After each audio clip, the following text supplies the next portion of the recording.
दोस्तों आज की इस वीडियो में कवर करने जा रहे हैं एमआरएफ शेयर को। ठीक है, जो एमआरएफ का शेयर का भी जो प्राइस चल रहा है 1,38,387 रुपये चल रहा है, यानी कि सबसे महंगा शेयर है। यानी कि जो भारतीय बाज़ार में यदि किसी स्टॉक की कीमत सबसे ज़्यादा है तो एमआरएफ शेयर का है, यानी कि एमआरएफ के शेयर की सबसे ज़्यादा कीमत है।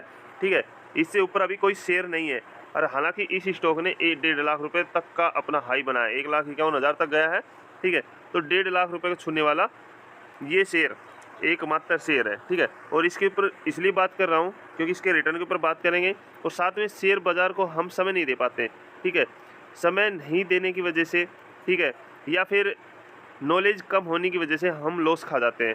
ठीक है, और हमारा पोर्टफोलियो बेस्ट कैसे बनाएं, हम जो इन्वेस्टमेंट करते हैं, ठीक है, हमारे पास जो कैपिटल है उसको कैसे इन्वेस्ट करें। ठीक है, पहले तो स्टॉक का यदि मैक्सिमम चार्ट लेना तो इस स्टॉक ने 7100% का रिटर्न बना के दिया है। ठीक है, हालांकि काफ़ी स्टॉक ऐसे हैं जिन्होंने इससे ज़्यादा भी परसेंट का, यानी 10-10 हज़ार 20-20 हज़ार % का रिटर्न भी बना के दिया है। केमिकल सेक्टर से है, ठीक है, एनर्जी सेक्टर से है।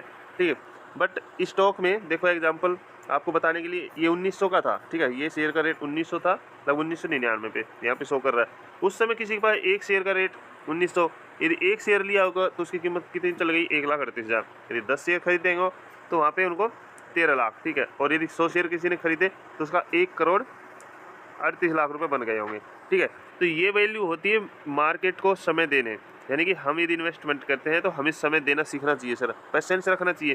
ठीक है, एग्जाम्पल ये स्टॉक 1.5 लाख रुपए गया। ठीक है, यहाँ पे 1.5 लाख रुपए गया और किसी ने यहाँ पे बाई कर लिया। ठीक है, यदि लास्ट का हम 6 महीने का यहाँ पे चार्ट लेके चलें, यदि 1 साल का चार्ट लेके चले तो स्टॉक ने हाई लगभग ये जो 1.5 लाख रुपए है ये फरवरी में बनाया था। ठीक है, 20-25 फरवरी के लगभग इसने बनाया था। ठीक है, और यहाँ पे किसी ने इस स्टॉक को तेजी को देखते हुए बाई किया होगा तो अब उसको लॉस है सर। ठीक है, यानी कि स्टॉक में यहाँ पे लगातार गिरावट है।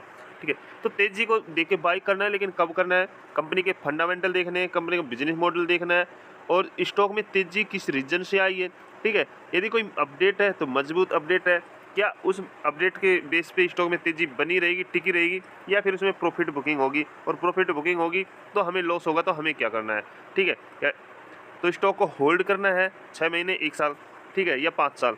ठीक है, ये हमें सोचना होगा सर। ठीक है, और कंपनी के बिजनेस मॉडल, मैनेजमेंट क्या है, फ्यूचर प्लान क्या है, कंपनी के पास कितना पैसा है, कितना रिजर्व है, क्या कोई कर्जा तो नहीं है, फंडामेंटल कैसे है, ये सारी चीज़ एनालाइज करके ही उसमें इन्वेस्टमेंट किया जाता है।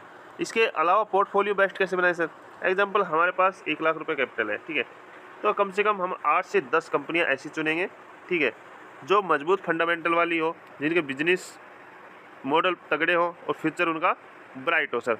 ठीक है, हालांकि 1-2% यानी कि 2-4% जो हम रिस्क ले सकें, एग्जांपल हमारा वहाँ पे पैसा डूब भी जाए तो हमें कोई नुकसान ना हो, रिस्क ले सके, तो वो कैपिटल हम उन पेनी स्टॉक में डाल सकते हैं जो हम लॉन्ग टर्म के लिए 5 साल 10 साल छोड़ सकते हैं। क्योंकि यदि आने वाले वक्त में हो सकता है अगले ही साल, 1 साल में, 2 साल में स्टॉक ने भागना शुरू कर दिया, ठीक है, तो हमें वही स्टॉक 10-10 हज़ार, 15-15 हज़ार, 7-7 हज़ार रिटर्न बना के दे देगा सर। ठीक है, और वहाँ पे यदि गिरावट हुई तो फिर लॉस आई। ठीक है, तो इतना ही कैपिटल डालो, यदि गिरावट हुई तो रिस्क उसका ले सके, उसको झेल सके, बट जब वो भागे तो अच्छा खासा रिटर्न बना के दे। बाकी यदि और कैपिटल है हमारा, मजबूत फंडामेंटल वाली कंपनियों में डालें और क्या है ना, फैला के रखें, एक स्टॉक पे कभी भी खरीदारी ना करें। ये नहीं कि हमारे पास 1 लाख रुपए है, 2 लाख रुपए, 5 लाख रुपए और हमने एक स्टॉक में डाल दिए। ठीक है, और किसी कारणवश स्टॉक भागा और फिर गिरावट होगी, वहाँ पे हमें लॉस हो गया। ठीक है, तो ऐसा नहीं करना, अलग अलग कंपनियों में डालना है। ठीक है, और फिर भी कोई चीज़ समझ में ना आई हो तो टेलीग्राम ज्वाइन कर सकते हो, जिसकी लिंक वीडियो के डिस्क्रिप्शन में दी गई है। वहाँ पे आपको 6 महीने, 1 साल, ठीक है, और 2 साल के लिए अच्छी कंपनियों के स्टॉक मिल जाएंगे सर।